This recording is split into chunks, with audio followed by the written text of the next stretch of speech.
Hello friends, मेरा नाम है अरिहंत जैन और आप सभी का स्वागत करता हूं अपने YouTube channel Jain knowledge hub पर, where you can enhance knowledge. दोस्तों, मैं आज आपके लिए लेकर आया हूं सी टैट और यूपी टैट के इम्पोर्टेंट क्वेश्चन, जो लगभग 500 क्वेश्चन है। उसमें से हम 50 क्वेश्चन आज कवर करेंगे और ये क्वेश्चन बहुत ही इंपॉर्टेंट है आपके एग्जाम्स के पॉइंट ऑफ व्यू के लिए। तो चलिए शुरू करते हैं। मेरा पहला क्वेश्चन है कि अच्छा अध्यापक वह है जो मेधावी व परिश्रमी हो, अपने विद्यार्थियों से सच्ची लगन रखता हो, सदा जीवन व्यतीत करता हो, अपने विषय में प्रवीण हो। तो दोस्तों, इसका करेक्ट आंसर है, एक अच्छा अध्यापक होता कौन है? जो अपने विद्यार्थियों से सच्ची लगन रखता हो। तो इसका आंसर है option number B. Question number 2 की तरफ बढ़ते हैं। क्वेश्चन नंबर 2 में बोला गया है कि किंडरगार्टन स्कूल सबसे पहले किस देश में खोले गए थे? ऑप्शन है आपके इंग्लैंड, इटली, जर्मनी और फ्रांस। तो दोस्तों बताइए, किंडरगार्टन स्कूल कब खोले गए थे? तो इसका ऑप्शन है आपका ऑप्शन नंबर सी, यानी सबसे पहले जो किंडरगार्टन स्कूल खोले गए थे वो जर्मनी में खोले गए थे। ठीक है, चलिए अगले क्वेश्चन की तरफ बढ़ते हैं। आपका क्वेश्चन नंबर 3 है कि शिक्षा के क्षेत्र में सर्वाधिक महत्वपूर्ण तत्व अभिरुचि है, यह विचार किसका था? तो यह विचार था आपका, बताइए। Option A Rousseau, Maria Montessori, McDougall और टीपी नन। तो उसका करेक्ट आंसर है आपका टीपी नन, यानी कि जो आपका शिक्षा के क्षेत्र में सर्वाधिक महत्वपूर्ण तत्व अभिरुचि है वो टीपी नन ने दिया था। अगला क्वेश्चन है आपका, अभिप्रेरण एक भौतिक अवस्था है, सहज अवस्था है, नैसर्गिक अवस्था है और मनोवैज्ञानिक अवस्था है। तो अभिप्रेरण एक कौन सी अवस्था है दोस्तों? यह है एक हमारी मनोवैज्ञानिक अवस्था, यानी कि अभिप्रेरण एक मनोवैज्ञानिक अवस्था है। चलिए आगे अगले क्वेश्चन के लिए बढ़ते हैं। अगला क्वेश्चन दिया है आपका, शिक्षक के माध्यम से कल्याण होता है समाज के सभी वर्गों का, आदर्श परिवार का, मनुष्य के व्यक्तित्व का, और आपका अगला क्वेश्चन इसका ऑप्शन है छात्र व छात्राओं का। तो शिक्षा के माध्यम से कल्याण हमेशा किसका होता है? समाज के सभी वर्गों का, यानी छात्रों का भी होता है, मनुष्य का भी होता है, आदर्श परिवार का भी होता है। तो इसका जो आंसर है वो है आपका ऑप्शन नंबर ए। चलिए दोस्तों आगे क्वेश्चन की तरफ बढ़ते हैं। हमारा अगला क्वेश्चन है, बच्चों में स्व अनुशासन की भावना किस प्रकार पैदा की जा सकती है? यानी कि बच्चों में जो खुद से अनुशासन की भावना है वो किस प्रकार पैदा की जा सकती है? इसके ऑप्शंस हैं, उन्हें कठोर अनुशासन में रखकर, उन्हें जिम्मेदारी सौंपकर, अनुशासनहीनता पर उन्हें दंड देकर, उन्हें अनुशासन में रखने के लाभ बताकर। तो दोस्तों बताइए इसका ऑप्शन क्या है? तो इसका ऑप्शन है आपका ऑप्शन नंबर बी, यानी कि अगर हम बच्चों को जिम्मेदारी देंगे तो वो स्व अनुशासन की भावना उनके अंदर खुद डेवलप हो जाएगी। तो हम अगले क्वेश्चन की तरफ बढ़ते हैं। क्वेश्चन नंबर 7 है आपका, एक अध्यापक के रूप में आप प्राथमिकता देंगे। ऑप्शंस हैं आपके, विज्ञान विषयों को, वैज्ञानिक दृष्टिकोण एवं विचार को, उच्च विचारों को और आस्था को। तो अगर आप एक अध्यापक हैं तो आपकी सबसे पहले जो प्राथमिकता बनती है वो बनती है आपकी उनमें वैज्ञानिक दृष्टिकोण या विचार उत्पन्न करना, क्योंकि तभी बच्चे आगे बढ़ पाएंगे। तो आपका ऑप्शन है इसमें वैज्ञानिक दृष्टिकोण एवं विचार। हमारा अगला क्वेश्चन है, बुनियादी शिक्षा का आधार मनोवैज्ञानिक है क्योंकि। इसके ऑप्शंस हैं, इसमें पाठ्य विषयों की अपेक्षा छात्रों को प्रधानता दी जाती है, इसमें शिक्षा का आधार आर्थिक है, इसमें ज्ञानेंद्रियों की शिक्षा दी जाती है, इसमें हस्तशिल्प की प्रधानता दी जाती है। तो दोस्तों बताइए इसका आंसर क्या होगा? यानी जो बुनियादी शिक्षा है उसका आधार मनोवैज्ञानिक है क्योंकि इसमें पाठ्य विषयों की अपेक्षा छात्र को प्रधानता दी जाती है, यानी छात्रों को सबसे पहले प्रधानता दी जाती है, ना कि पाठ्य वस्तु को या पाठ्य विषयों को। तो उसका ऑप्शन है आपका ऑप्शन नंबर ए। हम आगे बढ़ते हैं अगले क्वेश्चन की ओर। अगला क्वेश्चन में बोला है आपका, शिक्षण क्या है? शिक्षण एक कौशल है, कला है, एक क्रिया मात्र और एक तपस्या। यानी शिक्षण क्या है, आपकी टीचिंग क्या है? तो उसका सही आंसर होगा आपका ऑप्शन नंबर ए, यानी शिक्षण एक कौशल है। तो दोस्तों आगे बढ़ते हैं अगले क्वेश्चन की ओर। अगले क्वेश्चन में बोला है आपका, छात्रों के चरित्र निर्माण में सबसे अधिक महत्वपूर्ण भूमिका किसकी होती है? आपके ऑप्शंस हैं, अध्यापक के उपदेशों की, स्वयं अध्यापक के आदर्श चरित्र की, महापुरुषों की जीवन गाथा पढ़ाने की, ऑप्शन डी है आपका धार्मिक शिक्षा की। तो दोस्तों इसका आंसर बताइए क्या होगा? इसका आंसर होगा स्वयं अध्यापक के आदर्श चरित्र की, क्योंकि अगर बच्चे अध्यापक का जो चरित्र है, अगर बच्चा उसे देखेगा तो उससे उसका चरित्र का निर्माण होगा। अगले क्वेश्चन की तरफ बढ़ते हैं। अगले क्वेश्चन में बोला है आपका राष्ट्रीय नीति शिक्षा के क्या उद्देश्य हैं। क्वेश्चन नंबर 11 में पूछा है। तो संपूर्ण शिक्षा तंत्र को नया रूप देना, शिक्षा को रोजगार से संबद्ध कराना, शिक्षा द्वारा समान अवसर देना, शिक्षा को डिग्री से विच्छेदित करना। यानी कि जो राष्ट्रीय शिक्षा नीति आई थी उसका जो मेन उद्देश्य था वो था आपका संपूर्ण शिक्षा तंत्र को एक नया रूप देना, यानी जो हमारी शिक्षा प्रणाली है उसको एक नए ढंग से व्यवस्थित करना जिससे बच्चों को ज़्यादा प्राधान्यता दी जाए। तो इसका आंसर है ऑप्शन नंबर ए। अब हम क्वेश्चन नंबर 12 की तरफ बढ़ते हैं। क्वेश्चन नंबर 12 में बोला है कि शिक्षण अभियोग्यता का अर्थ क्या है। इसके ऑप्शन हैं शिक्षक बनने की इच्छा, शिक्षक कार्य में लगन, शिक्षक का कार्य करने हेतु अपेक्षित सभी योग्यताएं और इनमें से कोई नहीं। तो दोस्तों इसका आंसर होगा आपका शिक्षण अभियोग्यता का मतलब है शिक्षण का कार्य करने हेतु अपेक्षित सभी योग्यताएं, यानी जो एक शिक्षक के कार्य करने के लिए सभी योग्यताएं होती हैं वो शिक्षण अभी का आंसर है। तो इसका ऑप्शन होगा सी। अगले क्वेश्चन की तरफ बढ़ते हैं। क्वेश्चन नंबर 13 ने बोला है आपको आपके अध्यापन करते समय यदि कोई छात्र आपकी त्रुटियों की ओर संकेत करती है या करता है तो आप छात्रा को कक्षा के बाद मिलने के लिए कहेंगी, छात्रा को चुप रहने के लिए कहेंगी या कहेंगे, स्वीकार कर लेंगे या कर लेंगी, दूसरे दिन अच्छी तैयारी करके जाएंगी। तो इसका आंसर क्या होगा, जब भाई आप पढ़ा रहे हैं बच्चों को, अगर उसमें आपसे कोई त्रुटि हो जाती है और कोई बच्चा आपसे बोलता है तो आपको क्या करेंगे, आप उसे उस समय स्वीकार कर लेंगे। ठीक है, तो उसका आंसर होगा आपका हम उस समय उसको स्वीकार कर लेंगे। अगले क्वेश्चन की तरफ बढ़ते हैं। क्वेश्चन नंबर 14 में बोला है कि शिक्षण की परियोजना पद्धति, ऑप्शन है इसके पाठ्य पुस्तक केंद्रित हैं, शिक्षक केंद्रित हैं, प्रोजेक्ट केंद्रित हैं और बालक केंद्रित हैं। दोस्तों आप सभी जानते हैं कि हमारा जो शिक्षण होता है उसकी जो परियोजना पद्धति होती है वो हमेशा बालक केंद्रित ही होती हैं। तो इसका आंसर है आपका बालक केंद्रित। क्वेश्चन नंबर 15 की तरफ बढ़ते हैं। क्वेश्चन नंबर 15 में बोला है एक शिक्षक को ज्ञान के अलावा अपने विद्यार्थियों को और क्या सिखाना चाहिए। इसके ऑप्शंस हैं लक्ष्य प्राप्ति के लिए अथक प्रयास, विपरीत परिस्थितियों में भी संयम व संतुलन न खोना, समय का दुरुपयोग, ये सभी। तो दोस्तों इसका सभी आंसर है आपका ये सभी, क्योंकि एक शिक्षक ज्ञान के अलावा अपने बच्चों को सभी ज्ञान देता है, जैसे कि लक्ष्य प्राप्ति के लिए अथक प्रयास करना, विपरीत परिस्थितियों में संयम व संतुलन न खोना, उस समय का सदुपयोग करना। अगला क्वेश्चन है आपका अध्यापक का वास्तविक कार्य क्या है। ऑप्शन हैं आपके छात्रों को पढ़ने में लगाना, छात्रों को पढ़ने के लिए प्रेरित करना, छात्रों की प्रतिभा का सर्वोन्मुखी विकास करना, छात्रों की परीक्षा पास करने योग्य बनाना। एक अध्यापक क्या चाहता है, एक अध्यापक बच्चों को हमेशा छात्रों की प्रतिभा का सर्वोन्मुखी विकास, यानी कि उसका जितना भी विकास हो सकता है वो सारा विकास करना चाहता है। तो इसका ऑप्शन है आपका ऑप्शन नंबर सी। अगले क्वेश्चन की तरफ बढ़ते हैं दोस्तों।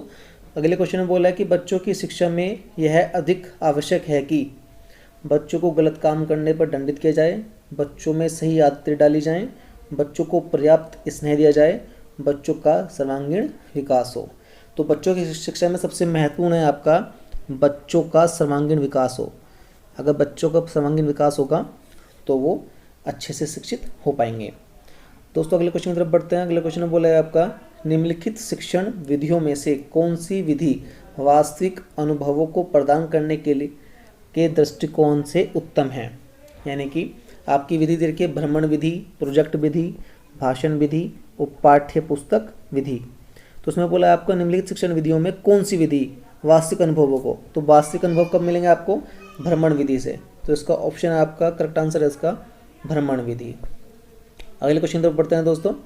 अगले क्वेश्चन में बोला है आपको अपने छात्रों को समझाने के लिए अध्यापक शिक्षक को किस बात का ज्ञान होना चाहिए।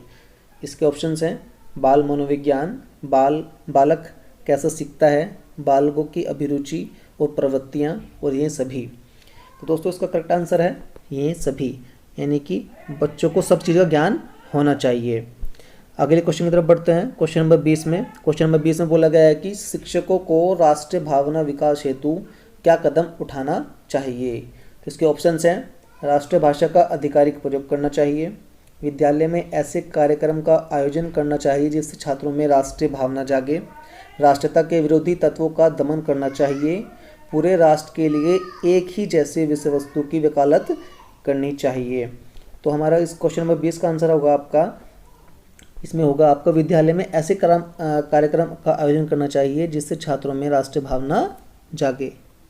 ठीक है, तो दोस्तों बढ़ते हैं अगले क्वेश्चन की ओर। अगले क्वेश्चन में बोला है आपका, पाठ्यक्रम निर्माण में किस बात को मुख्य रूप से ध्यान में रखना चाहिए। जब आप पाठ्यक्रम बनाते हैं तो उसमें मुख्य रूप से क्या ध्यान में रखना चाहिए। ऑप्शन है आपके, शिक्षक के उद्देश्यों को, छात्रों की आवश्यकताओं, रुचियों एवं योग्यताओं को, शिक्षण अनुसंधानों को। ऑप्शन डी है आपका ए और बी दोनों। तो पाठ्यक्रम निर्माण में हम हमेशा क्या ध्यान रखना चाहिए, हमें ध्यान रखना चाहिए शिक्षक के उद्देश्य, छात्रों की आवश्यकताओं, रुचियों और योग्यताओं को। तो उसका करेक्ट आंसर होगा आपका ऑप्शन नंबर डी। अब आगे बढ़ते हैं क्वेश्चन नंबर 22 पर। इसमें बोला है कि मनोविज्ञान के संबंध में स्किनर की परिभाषा है। अब स्किनर की बात आ गई इसमें, मनोविज्ञान के बारे में स्किनर ने क्या कहा था। तो इसके आपके ऑप्शन दिए रखा है, किसी व्यक्ति के जन्म से लेकर वृद्धावस्था तक के अधिगम अनुभवों का वर्णन एवं धारणा ही मनोविज्ञान है। मुझे बच्चा दो और बताओ कि उसे क्या बनाऊं, इंजीनियर, डॉक्टर या अन्य। ऑप्शन सी आपका, मनोविज्ञान शिक्षा का आधारभूत विज्ञान है। मनोविज्ञान आचरण का तथा व्यवहार का यथार्थ विज्ञान है। तो आपका इसका आंसर क्या होगा, उन्होंने कहा था कि मनोविज्ञान शिक्षा का आधारभूत विज्ञान है। तो इसका सही आंसर है आपका ऑप्शन नंबर सी। हम बढ़ते हैं अगले क्वेश्चन की ओर। क्वेश्चन नंबर 23, इसमें बोला है कि वंशानुक्रम के कारण बालक में विभिन्नता होती है। किसकी विभिन्नता होती है, रचनात्मक, मानसिक, सामाजिक और शारीरिक। तो दोस्तों इसका आंसर होगा आपका ऑप्शन नंबर डी, यानी कि हमेशा शारीरिक विभिन्नताएं उसमें होती हैं। क्वेश्चन नंबर 24 की तरफ बढ़ते हैं। इसमें बोला कि आधार आयु निम्न में से किसके मापन हेतु संबंधित है। तो आधार आयु, इसका सही आंसर होगा आपका बुद्धि, यानी आधार आयु बुद्धि से संबंधित है। तो दोस्तों अगले क्वेश्चन की तरफ बढ़ते हैं। क्वेश्चन नंबर 25, इसमें बोला है कि स्किनर किस देश के वैज्ञानिक थे। तो आपके जो BF स्किनर थे वो आपके वैज्ञानिक थे कौन से देश के। ऑप्शन दिए आपको, जापान के, अमेरिका के, इंग्लैंड के और इटली के। तो दोस्तों इसका सही आंसर है अमेरिका के। तो BF स्किनर थे आपके अमेरिका के वैज्ञानिक। दोस्तों अगले क्वेश्चन की तरफ बढ़ते हैं। अगले क्वेश्चन में बोला है कि निम्नलिखित में से किसने सबसे पहले प्रश्नावली का निर्माण किया। तो क्वेश्चन नंबर 26 में दिया आपको, प्लूटो ने, लोविट ने, वुडवर्थ ने और डी ऑप्शन है आपका ब्रूनर ने। तो सबसे पहले आपको पता होना चाहिए कि प्रश्नावली का निर्माण किसने किया। तो प्रश्नावली का निर्माण किया था आपका ब्रूनर ने। दोस्तों अगले क्वेश्चन की तरफ बढ़ते हैं। अगले क्वेश्चन में बोला है कि खेलों के माध्यम से बालक में कौन सा गुण विकसित होता है। ऑप्शन दिए आपको, सामाजिकता का, नैतिकता का, व्यावसायिकता का और भौतिकता का। तो दोस्तों इसका सही आंसर है, खेलों के माध्यम से बालकों में सामाजिकता का गुण विकसित होता है। अगले क्वेश्चन की तरफ बढ़ते हैं। क्वेश्चन नंबर 28 में बोला है कि बाल केंद्रित शिक्षा किसकी देन है। इसके ऑप्शंस हैं आपके, शिक्षा शास्त्रियों की, मनोवैज्ञानिक निष्कर्षों की, शिक्षा मनोविज्ञान की और आपका लास्ट ऑप्शन दिया है उपरोक्त सभी की। तो दोस्तों बाल केंद्रित शिक्षा जो दी थी वो शिक्षा मनोविज्ञान की देन है। तो शिक्षा मनोविज्ञान ने ही बाल केंद्रित शिक्षा को दिया था। तो अगला क्वेश्चन दोस्तों, क्वेश्चन नंबर 29, निम्नलिखित में से संज्ञानवादी पद्धति के जनक। तो संज्ञानवादी पद्धति के जो जनक थे आपके, उसमें ऑप्शन दिए हैं आपको, वाटसन, जीन पियाजे व ब्रूनर, कोलहर व कोफा, उपरोक्त में से कोई नहीं। तो दोस्तों संज्ञानवादी पद्धति को दिया था जीन पियाजे और ब्रूनर ने, यानी ऑप्शन बी आपका करेक्ट आंसर है। अब बात आती है कि वाटसन ने क्या दिया था। अब वाटसन ने दिया था व्यवहारवाद, यानी वाटसन ने व्यवहारवाद का सिद्धांत दिया था। अब बात करते हैं कि कोहलर और कोफा ने किस चीज़ का सिद्धांत दिया था। अब कोहलर और कोफा ने इन्होंने दिया था सूझ व अंतर्दृष्टि का सिद्धांत, और उन्होंने एक सिद्धांत और दिया था, गेस्टाल्टवाद संप्रदाय के जनक भी बोलते हैं इनको, जो 1912 में आया था। यानी कि जो गेस्टाल्टवाद संप्रदाय है वो 1912 में आया था, वो कोहलर व कोफा ने ही दिया था। दोस्तों इससे क्या होगा कि आपके एक क्वेश्चन से 2-3 क्वेश्चन और निकल के आ जाएंगे। तो चलिए अगले क्वेश्चन की तरफ बढ़ते हैं। क्वेश्चन नंबर 30 में बोला है कि थॉर्नडाइक ने शिक्षा मनोविज्ञान का कैसा रूप प्रदान किया। तो इसके ऑप्शन है आपके निश्चित एवं स्पष्ट, अनियमित, आंशिक स्पष्ट, उपरोक्त सभी। तो थॉर्नडाइक ने दिया था मनोविज्ञान का शिक्षक सिद्धांत निश्चित एवं स्पष्ट। तो इसका सही आंसर है आपका निश्चित एवं स्पष्ट। तो क्वेश्चन नंबर 31 की तरफ बढ़ते हैं। शिक्षा मनोविज्ञान के संदर्भ में सर्वाधिक उपयुक्त कथन है। शिक्षा मनोविज्ञान दर्शन शास्त्र की एक शाखा है। ऑप्शन बी है आपका शिक्षा मनोविज्ञान की शिक्षा के क्षेत्र में एक शाखा है। शिक्षा मनोवैज्ञानिक अध्ययन एवं शिक्षण है। शिक्षा मनोविज्ञान मन का शिक्षित विज्ञान है। तो दोस्तों शिक्षा मनोविज्ञान का जो सही आंसर होगा आपका होगा ऑप्शन नंबर बी, यानी शिक्षा मनोविज्ञान की शिक्षा के क्षेत्र में एक शाखा है। दोस्तों अगले क्वेश्चन की तरफ बढ़ते हैं। अगले क्वेश्चन में बोला है आपका बाल केंद्रित शिक्षा के लिए किस मनोविज्ञान ने शिक्षा शास्त्रियों का ध्यान केंद्रित किया। तो बाल केंद्रित शिक्षा के लिए सबसे पहले किसने ध्यान केंद्रित किया था, आपके ऑप्शन दिए हुए हैं कोलर ने, फ्राइड ने, रूसो ने और स्किनर ने। तो दोस्तों इसका सही आंसर होगा रूसो ने, यानी जो बाल केंद्रित शिक्षा के लिए जो सबसे पहले उदाहरण दिया था वो दिया था रूसो ने। अब बात आती है कि कोलर की बात हमने कर ली। कोलर ने क्या दिया था भाई, कोलर ने सूक्ष्म अंतर्दृष्टि का सिद्धांत दिया था और गेस्टाल्टवाद संप्रदाय के जनक भी बोलते हैं इनको। और फ्राइड ने क्या किया, अब फ्राइड का जो पूरा नाम है वो है इवॉन पेट्रोविच पोवल, फ्राइड का पूरा नाम है सिगमंड फ्राइड। तो सिगमंड फ्राइड ये किस चीज़ के जनक हैं, इन्होंने मनोविश्लेषण विधि के जन्मदाता भी कहा जाता है। अब बात आती है स्किनर की, बीएफ स्किनर। अब बीएफ स्किनर ने क्या किया था भाई, बीएफ स्किनर ने क्रिया प्रसूत अनुबंधन का सिद्धांत दिया था। दूसरा सिद्धांत इन्होंने दिया था सक्रिय अनुबंधन का सिद्धांत। तो ध्यान रखिएगा आप, बीएफ स्किनर ने 2 सिद्धांत दिए थे। अगले क्वेश्चन की तरफ बढ़ते हैं। क्वेश्चन नंबर 33, इसमें बोला है कि शारीरिक परिवर्तन के लिए जिन शब्दों का प्रयोग किया गया है, आपके ऑप्शन हैं अभिवृद्धि, विकास, परिपक्वता, उपयुक्त सभी।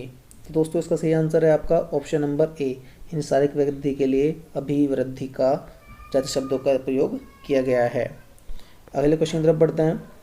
अगले क्वेश्चन में दिया आपको समावेशी शिक्षा के संदर्भ में भाषा शिक्षण के लिए अनिवार्य है। ऑप्शन हैं आपके विभिन्न प्रकार की गतिविधियों का उपयोग, व्याकरणिक संकल्पों का आधिकारिक अभ्यास, एकांकी शिक्षण में सभी की भागीदारी, भाषा कौशलों का उपयुक्त अभ्यास। तो दोस्तों उसका सही आंसर है आपका ऑप्शन नंबर ए, यानी समावेशी शिक्षण के संदर्भ में भाषा शिक्षण के लिए अनिवार्य विभिन्न प्रकार की गतिविधियों का उपयोग करना है। अगले क्वेश्चन की तरफ बढ़ते हैं दोस्तों। अगले क्वेश्चन में दिया है आपका विभिन्नता का नियम प्रतिपादित किया। तो दोस्तों आपको पता होना चाहिए विभिन्नता का नियम किसने प्रतिपादित किया था। आपके ऑप्शन दिए हैं डार्विन, सोरेनसन, पॉवलोन और हैरिसन। तो विभिन्नता का नियम दिया था ये डार्विन ने दिया था। तो दोस्तों इसका ऑप्शन है डार्विन। अगले क्वेश्चन की तरफ बढ़ते हैं। अगले क्वेश्चन में दिया बच्चों को सक्रिय दुनिया की अपनी समझ का निर्माण एक बयान के लिए जिम्मेदार ठहराया। तो ये बयान किसने दिया था, आपके ऑप्शन दिए हुए हैं पाइगेट, पॉवलोव, कोलबर्ग और स्किनर। तो दोस्तों इसका सही आंसर है आपका पाइगेट, यानी कि इसको जिम्मेदार ठहराया था पाइगेट ने। तो दोस्तों अगले क्वेश्चन की तरफ बढ़ते हैं। क्वेश्चन नंबर 37 में इसमें दिया है आपको हम जो कुछ भी हैं उसका 9/10 भाग जन्मजात हैं, केवल 1/10 भाग अर्जित होता है। यह कथन किस मनोविज्ञान का है। तो दोस्तों यह कथन दिया था उन्होंने, आपके ऑप्शन दिए हैं पार्कर, स्टैग, रूसो और हॉल। तो दोस्तों इसका सही आंसर है आपका स्टैग, यानी कि ये कथन किसने दिया था, स्टैग ने दिया था। अगले क्वेश्चन की तरफ बढ़ते हैं दोस्तों। अगले क्वेश्चन में बोला है कि निम्नलिखित में से 1912 में किस संप्रदाय का प्रतिपादन हुआ।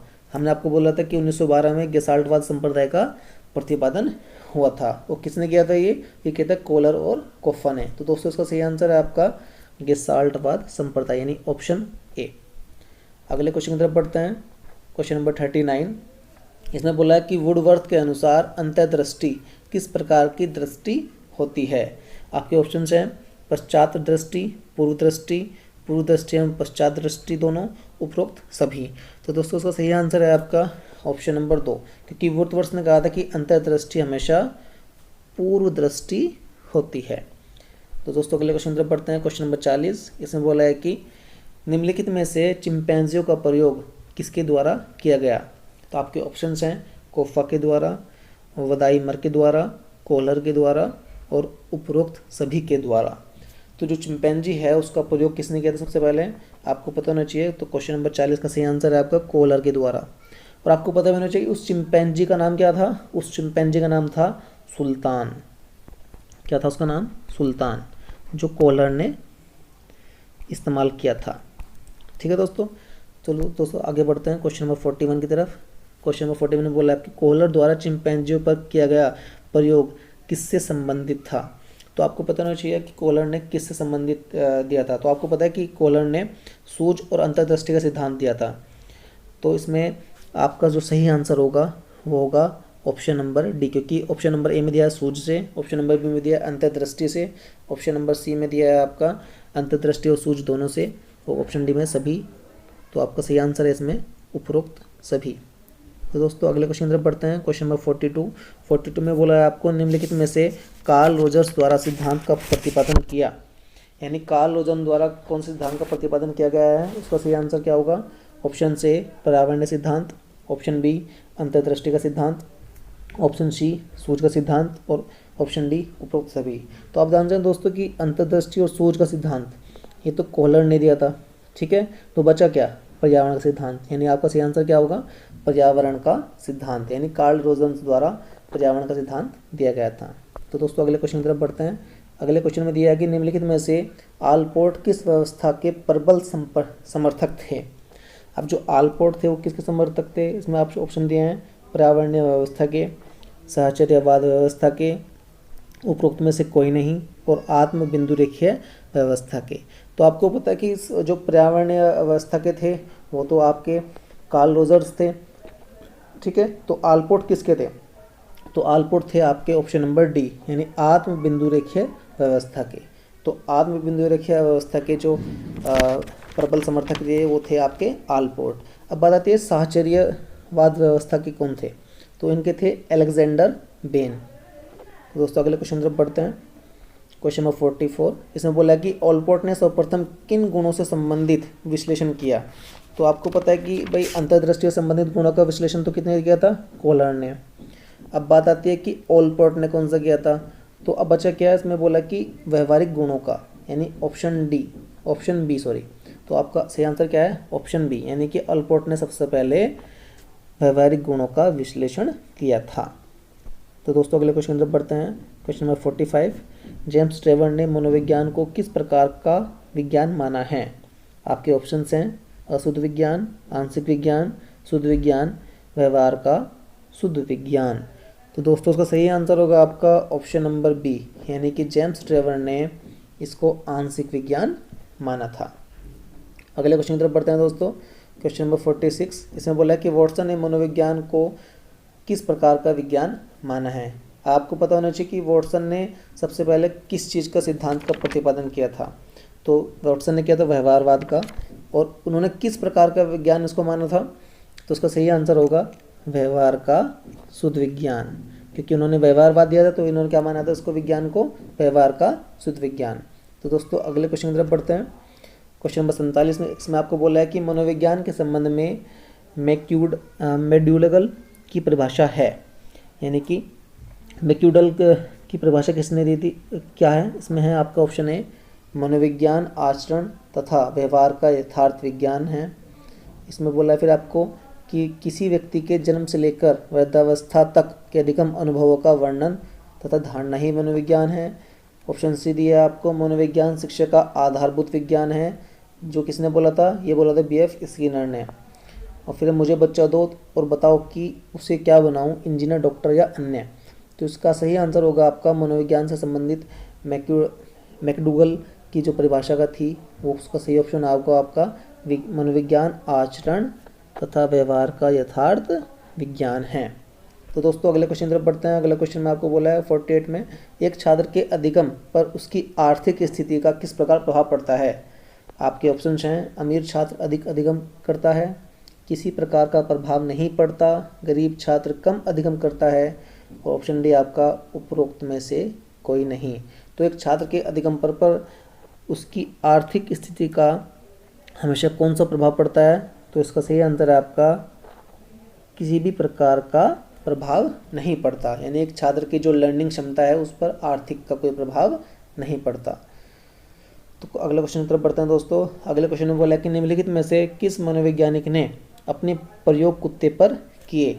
तो दोस्तों इसका सही आंसर क्या होगा? पहला ऑप्शन दिया आपको थॉर्नडाइक ने, बोगले ने, कोलर ने और पोवलोव ने। तो आपको पता है कोलर ने तो किसके ऊपर किया? चिंपैंजी के ऊपर किया था। और पोवलोव ने किसके ऊपर किया था दोस्तों? इसने किया था कुत्ते के ऊपर। और थॉर्नडाइक ने किया था आपका बिल्ली के ऊपर। ठीक है दोस्तों। तो दोस्तों अगले क्वेश्चन की तरफ बढ़ते हैं। अगले क्वेश्चन में बोला है कि 50 में कोलर ने सुल्तान का प्रयोग किया। सुल्तान किसका नाम था? तो दोस्तों मैंने आपको पहले ही बता चुका हूँ सुल्तान किसका नाम था। सुल्तान था चिंपैंजी का नाम, यानी कि जो कोलर जी ने अपने एक्सपेरिमेंट में यूज़ किया था। तो दोस्तों ये थे आपके 50 क्वेश्चन जो बहुत ही इंपॉर्टेंट क्वेश्चन है, जो आपके सीटेट और यूपीटेट में आ सकते हैं। तो दोस्तों ऐसे ही आगे भी वीडियो आती रहेगी। अगर आपको मेरी वीडियो अच्छी लगी है तो प्लीज़ मेरी वीडियो को लाइक कीजिए, सब्सक्राइब कीजिए और शेयर कीजिए। Thank you.